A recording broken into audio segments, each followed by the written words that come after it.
डालो आगे चालक की स्थिति ऊर्जा दिखाई दे रहा है।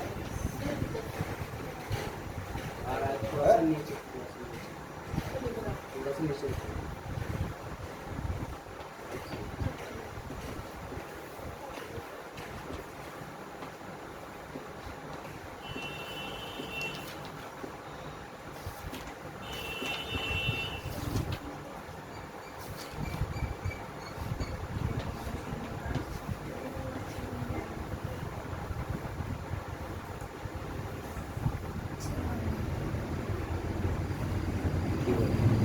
आवेश चालक की स्थिति ऊर्जा, यही कल मैंने आपके लिए कल वाली वीडियो में पढ़ाया था। चालक, कुचालक या विद्युत रोधी, धारिता, विद्युत गोलीय चालक की धारिता, इतने टॉपिक पढ़ाए गए थे कल। और आज की जो वीडियो में है आपके लिए आवेश चालक की स्थितिज ऊर्जा, इम्पोर्टेंट पोर्शन है। जब आपकी समझ में ये आवेश चालक की स्थितिज ऊर्जा आ जाएगी तो आगे एक टॉपिक आएगा संधारित्र की स्थितिज ऊर्जा। और संधारित्र की स्थितिज ऊर्जा पर एक क्वेश्चन बोर्ड में 101% आता है और कंपटीशन में आता है। और कुछ नहीं है, उसके 3 सूत्र निकल के आएंगे, वही सूत्र यहाँ आएंगे तीनों, वही सूत्र वहाँ आएंगे तीनों, वही सूत्र याद करने हैं। उनमें एक सूत्र बहुत इंपॉर्टेंट है, एक 1/CV² आएगा निकल करके, उसी सूत्र पर सवाल आता है। समझ आ रहा है? तो लिखिएगा, जब हम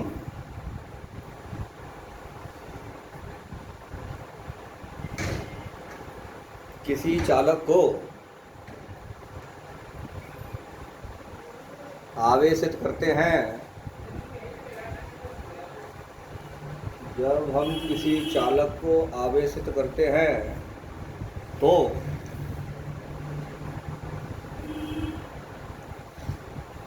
कुछ कार्य करना पड़ता है।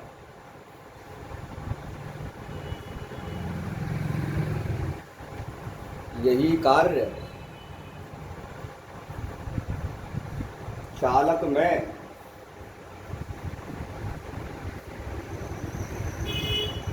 वैद्युत स्थितिज ऊर्जा के रूप में, यही कार्य चालक में वैद्युत स्थितिज ऊर्जा के रूप में संचित हो जाता है।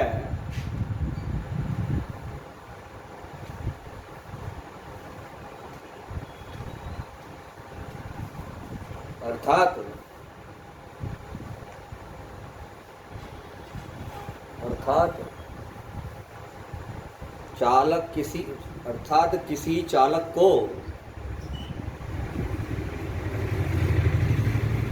किसी चालक को आवेशित करने में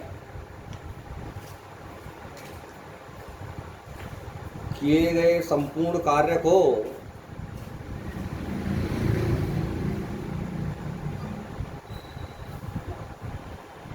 चालक की स्थितिज ऊर्जा कहते हैं।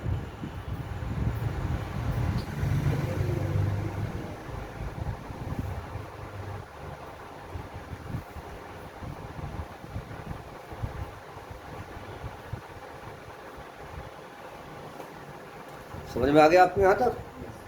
नेक्स्ट लाइन लिखिए, जब हम किसी चालक को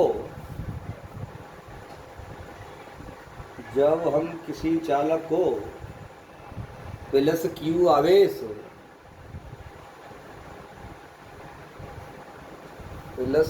आवेश बहुत छोटे छोटे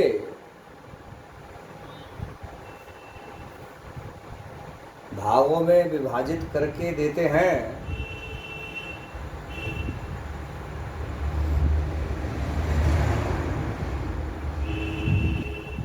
जब हम किसी चालक को प्लस Q आवेश बहुत छोटे छोटे भागों में विभाजित करके देते हैं तो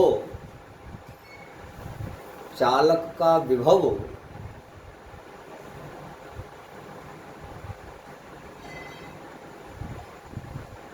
शून्य से उठकर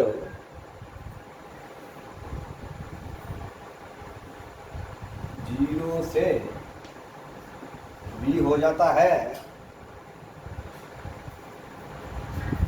नहीं दिखाई दे रहा?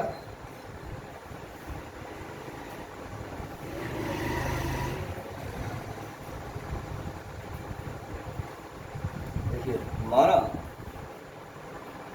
चालक को प्लस Q आवेश देते समय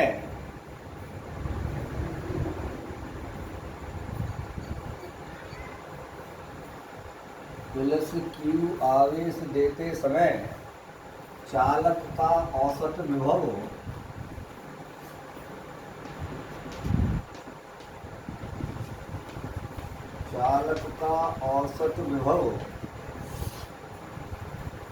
जीरो प्लस V/2 बराबर V/2 है। बात समझ में आ रही है? अभी एक बात की गई थी कि चालक को आवेश Q छोटे छोटे भागों में विभाजित करके दिया जाए तो चालक का विभव 0 से उठ करके V हो जाता है। तब चालक को Q आवेश देते समय चालक का औसत विभव, पहला स्टार्टिंग का विभव तो चालक पे प्रारंभ में शून्य विभव होता, बाद में विभव V हुआ है, तो जब औसत विभव निकाल लेंगे तो उसका औसत विभव V/2 हो जाएगा। यहाँ तक बात समझ में आ रही है? इससे आगे लिखिए,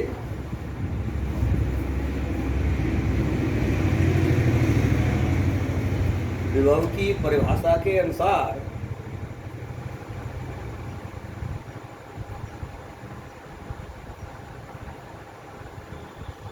विभव की परिभाषा के अनुसार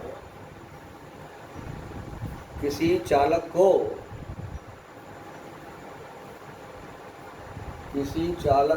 Q आवेश देने में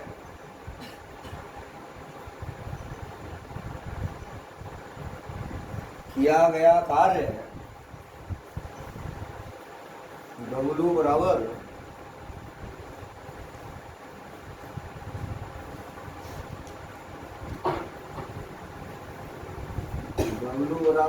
आवेश गुणा औसत विभव,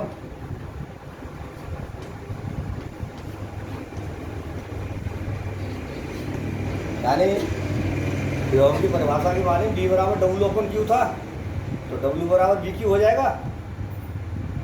समझ में आ रही है ना? आवेश कितना दिया है हमने चालक को? Q, और औसत विभव कितना आया है हमारा? V/2। तब ये क्या आ जाएगा हमारा? 1/2 QV। और स्थितिज ऊर्जा की परिभाषा क्या है? Q आवेश देने में संपूर्ण कार्य को चालक की स्थितिज ऊर्जा कहते हैं। तो लिख लीजिए, यही कार्य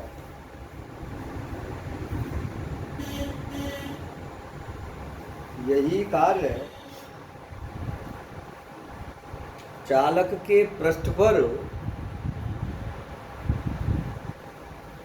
स्थितिज ऊर्जा के रूप में संचित हो जाता है।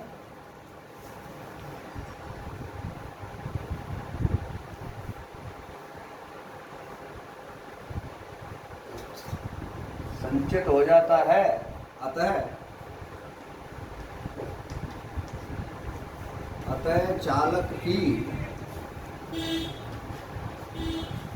स्थितिज ऊर्जा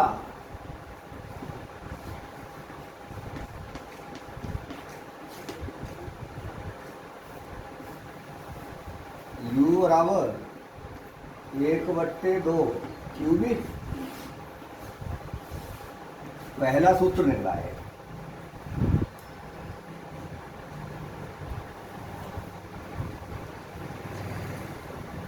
पहला सूत्र निकला है, ठीक है।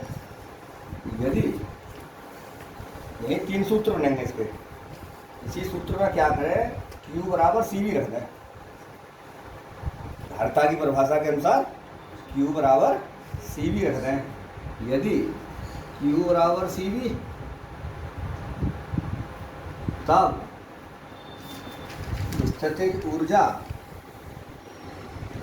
U बराबर 1/2 CV²।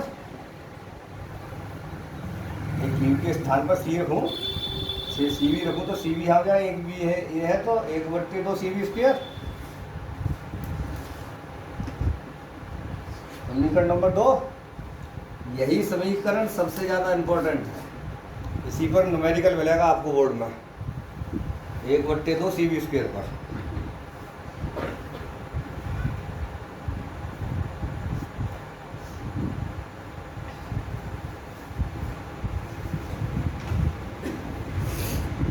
अब क्या करूं मैं, अब इसमें b बराबर दूसरे समीकरण में यदि b बराबर q/c रख दूं, सकता हूं, क्योंकि q बराबर cv होता है, यानी c बराबर q/b, b बराबर q/c।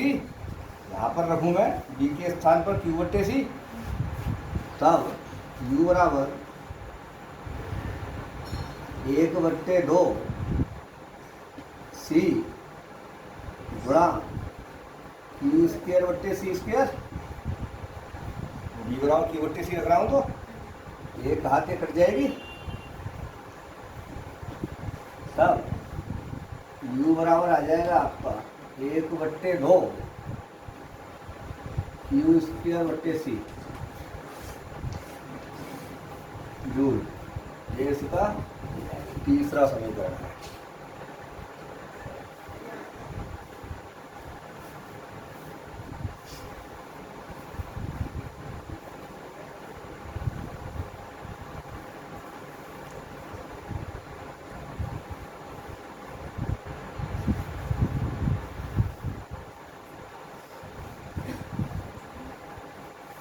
कोई गलती है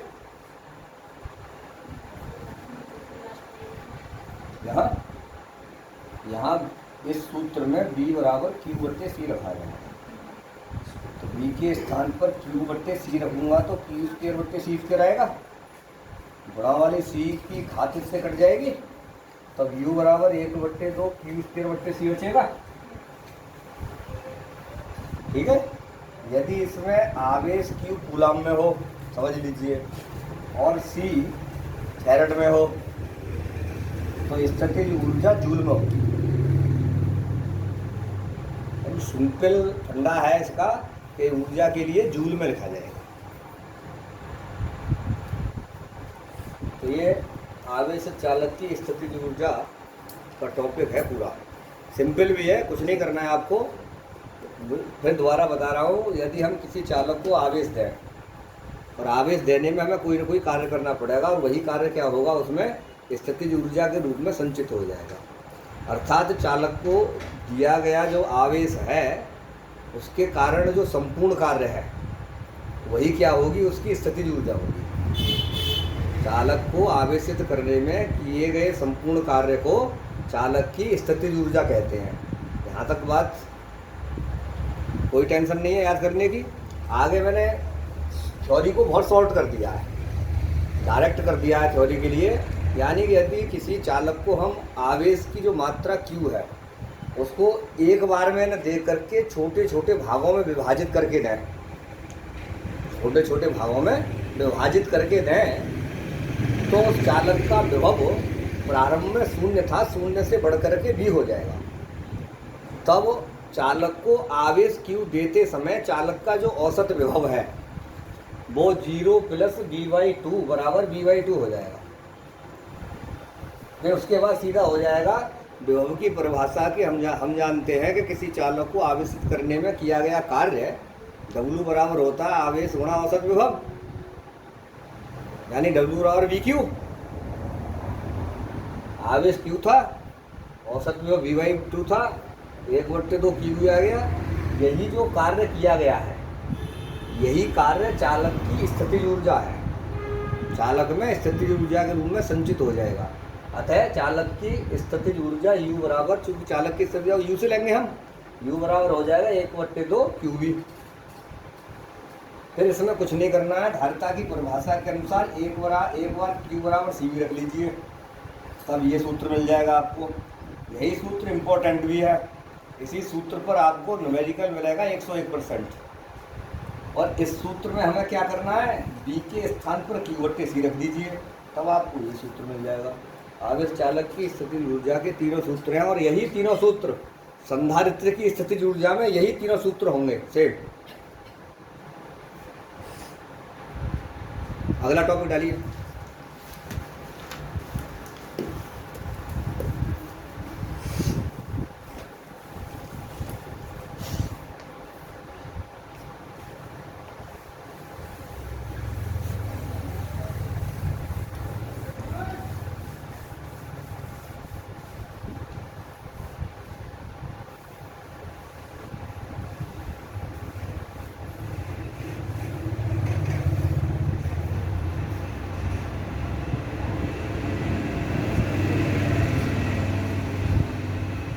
दो आवेशित चालकों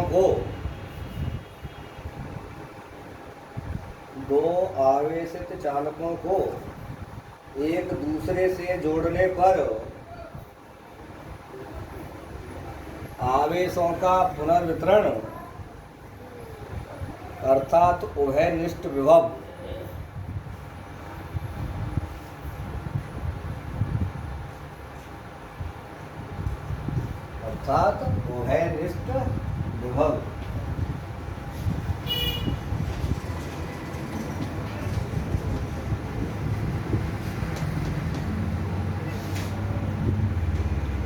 इसका जो मेन हेडिंग है वो है दो आवेश चालकों को एक दूसरे से जोड़ने पर आवेशों का पुनर्वितरण यानी उभयनिष्ठ विभव।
देखिए इसमें क्या है, दो अलग अलग चालक ए और बी हैं,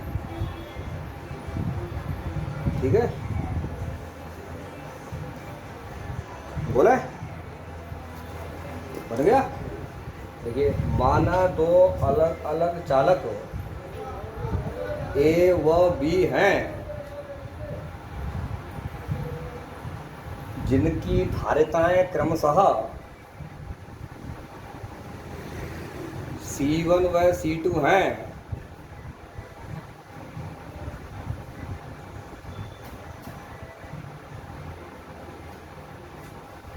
धारिताएं C1 और C2 हैं। जब इन चालकों को Q1 और Q2 आवेश दिए जाते हैं, Q1 और Q2 आवेश दिए जाते हैं, तब इनके विभव V1 व V2 हो जाते हैं।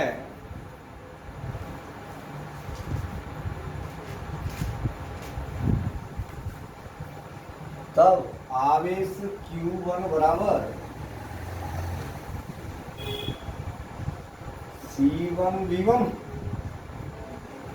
Q बराबर CV से आवेश Q1 बराबर C1 V1 तथा आवेश Q2 बराबर C2 V2 दिखाई दे रहा है।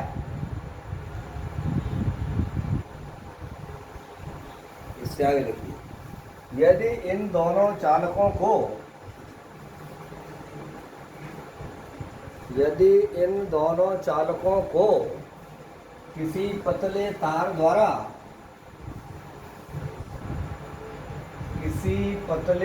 द्वारा जोड़ दें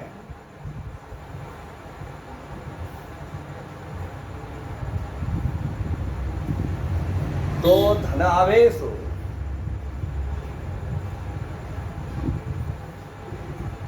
ऊंचे विभव वाले चालक ए से नीचे विभव वाले चालक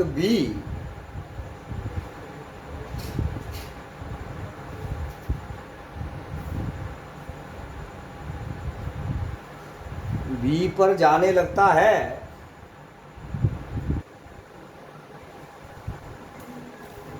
और यह तब तक प्रवाहित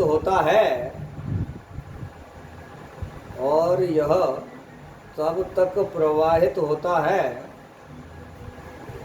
जब तक कि दोनों चालकों का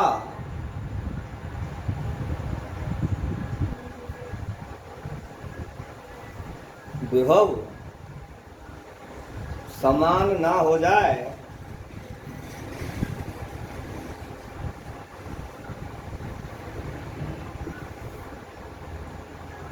लेकिन आवेशों की कुल मात्रा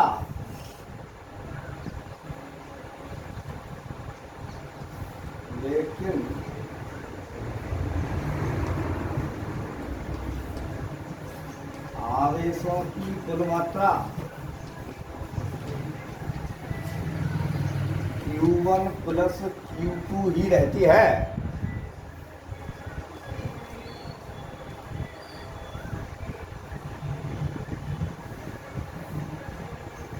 यदि ये दोनों चालक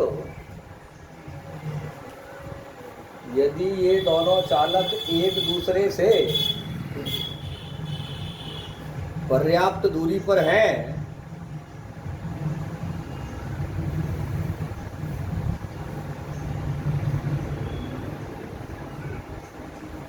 जिससे वह एक दूसरे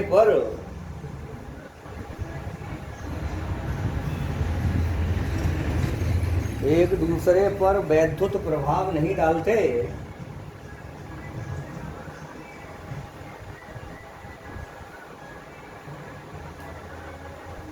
तब उनकी संयुक्त धारिता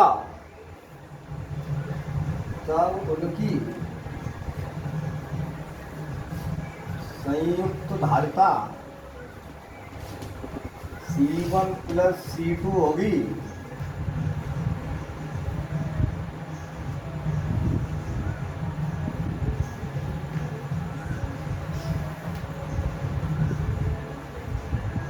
यदि आवेशों के पुनर्वितरण के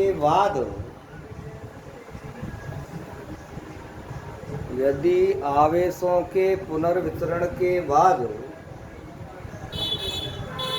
चालकों का उभयनिष्ठ विभव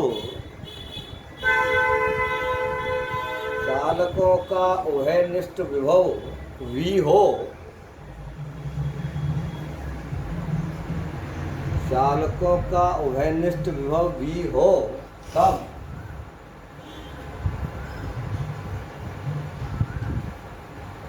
तब उभयनिष्ठ विभव V बराबर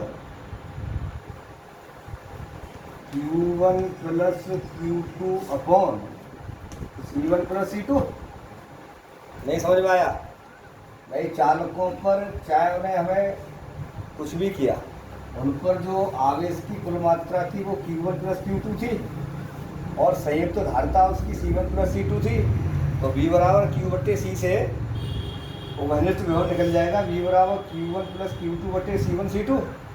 Q1 बराबर हम यहाँ निकाल चुके हैं C1 V1, Q2 बराबर निकाल चुके हैं C2 V2। इनका मान रख दीजिए, तब V बराबर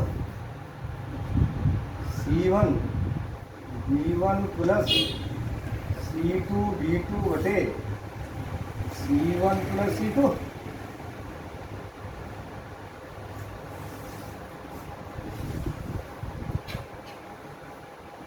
समीकरण 1 उभयनिष्ठ विभव के लिए।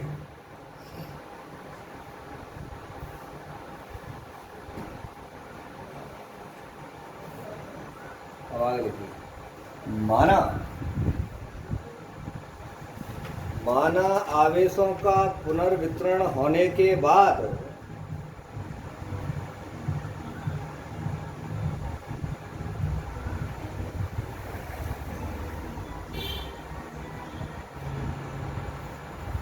चालक A पर आवेश Q1 डैश, चालक A पर आवेश Q1 डैश तथा चालक B पर आवेश Q2 डैश हो जाता है,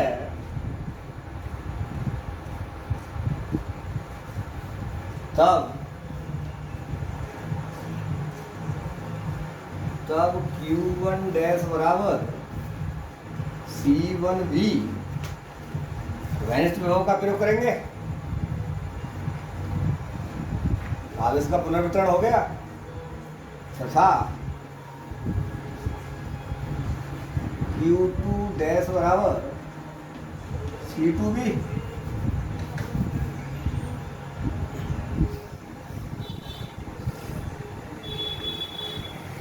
तब Q1 डैश बटे Q2 डैश बराबर C1V बटे C2V। B से B कट जाएगा, बराबर आ जाएगा आपका कितना, C1 बटे C2।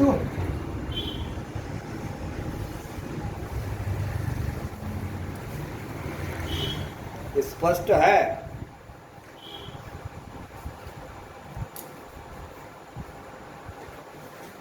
स्पष्ट है दो आवेशित चालकों को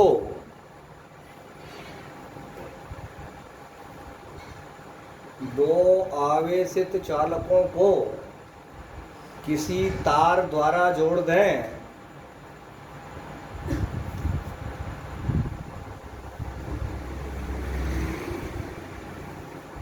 तो उन चालकों पर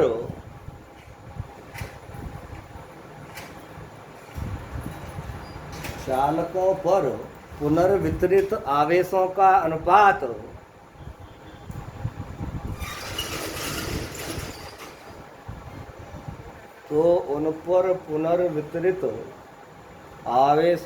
अनुपात उनकी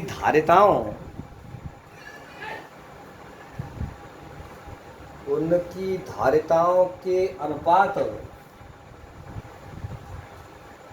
के बराबर होगा।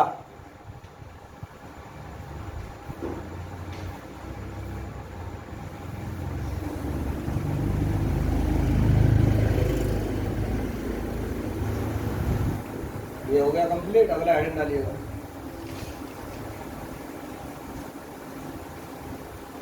स्थानांतरित आवेश की मात्रा।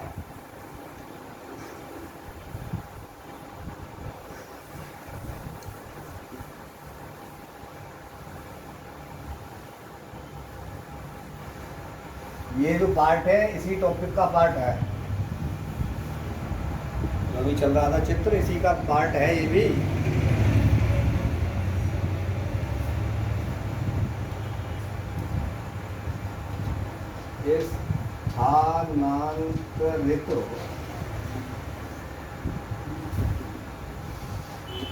स्थानांतरित आवेश की मात्रा।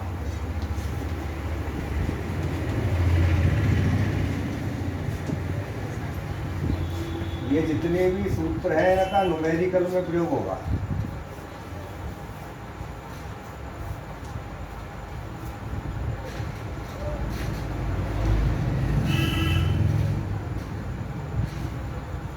देखिए,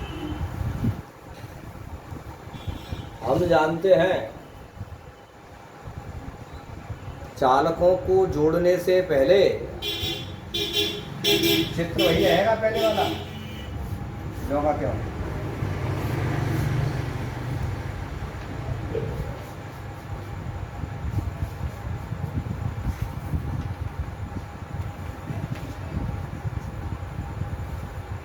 हम जानते हैं, चित्र वही रहेगा, एक ही बार बन चुका है आपका, उसी को बनाइए, मैं समझाने के लिए कर रहा हूँ। हम जानते हैं चालकों को जोड़ने से पहले चालक ए पर आवेश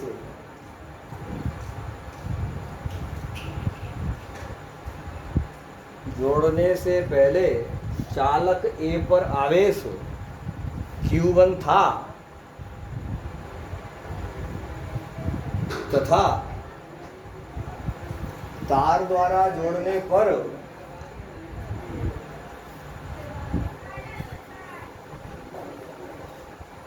आवेश Q1 डैश रह जाता है।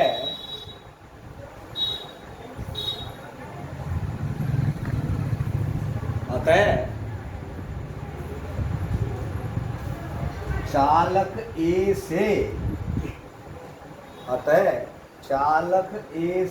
चालक बी पर स्थानांतरित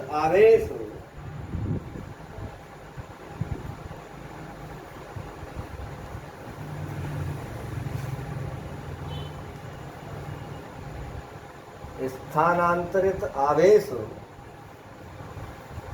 Q1 माइनस Q1 डैश होगा। तब Q1 माइनस Q1 डैश बराबर, देखिए पहले, इससे पहले टॉपिक में Q1 बराबर आपका C1 V1 आया था और Q1 डैश का मान C1 V आया था, ये मान रख दिए, ठीक है। यहाँ से क्या होगा, दोनों में से C1 कॉमन हो जाएगा, C1 कॉमन ले लें तो आ जाएगा V1 माइनस V। V आपका क्या था, उभयनिष्ठ विभव, उभयनिष्ठ विभव था ना, तो उभयनिष्ठ विभव का मान रख दीजिए। तब Q1 माइनस Q1 डैश बराबर C1 V1 minus C1 V1 plus C2 V2 बटे C1 plus C2।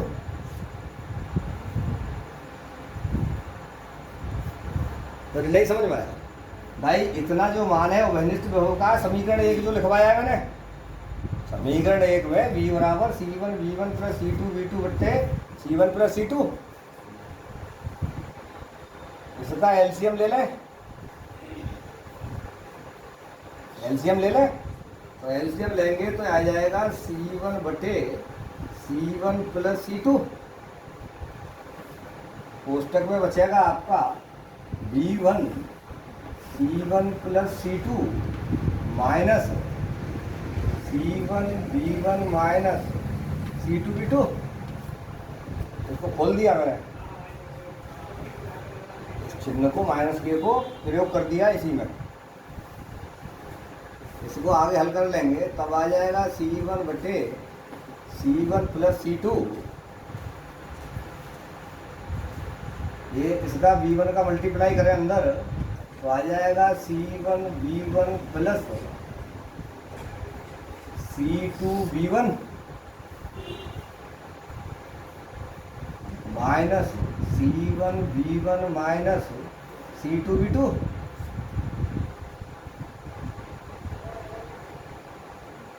C1 V1 से C1 V1 कट जाएगा, आपका क्या बचेगा C1 बटे C1 C2, और यहाँ बचेगा आपका C2 V1 minus C2 V2।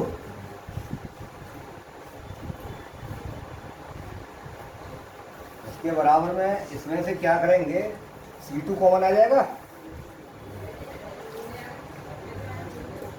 तो आ जाएगा ये C1 C2 बटे C1 plus C2 V1 minus V2।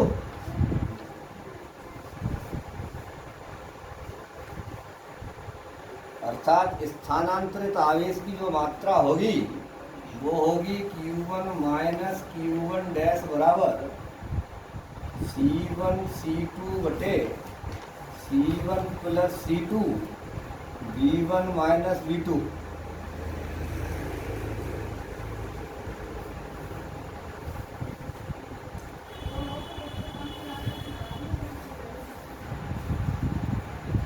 यह स्थानांतरित आवेश की मात्रा का सूत्र है।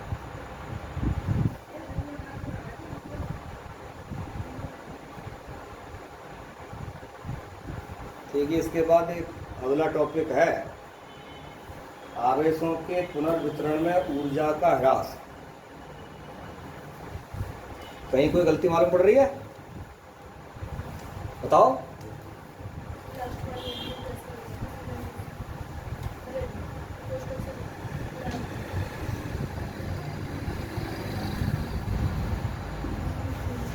हाँ, C1 प्लस C2 आएगा। हो जाती है मिस्टेक, उसको देख लिया करो। ये C1 प्लस C2 होगा।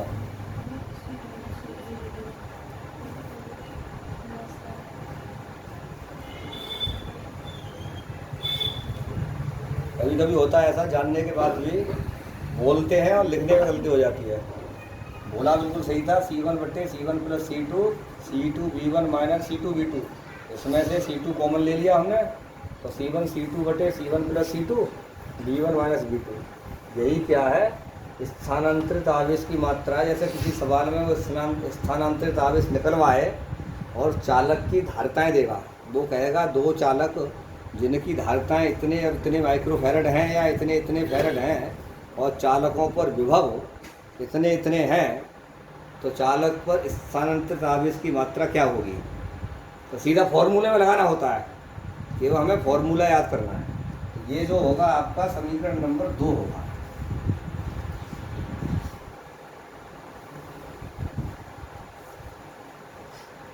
आ गया आवेशों के पुनर्वितरण में ऊर्जा का ह्रास। थोड़ा बड़ा टॉपिक है, वो अगले वीडियो में होगा।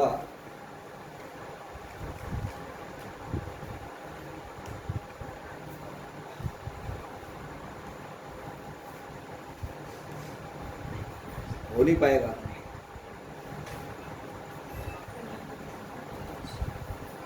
कोई प्रॉब्लम हो तो पूछ लीजिएगा।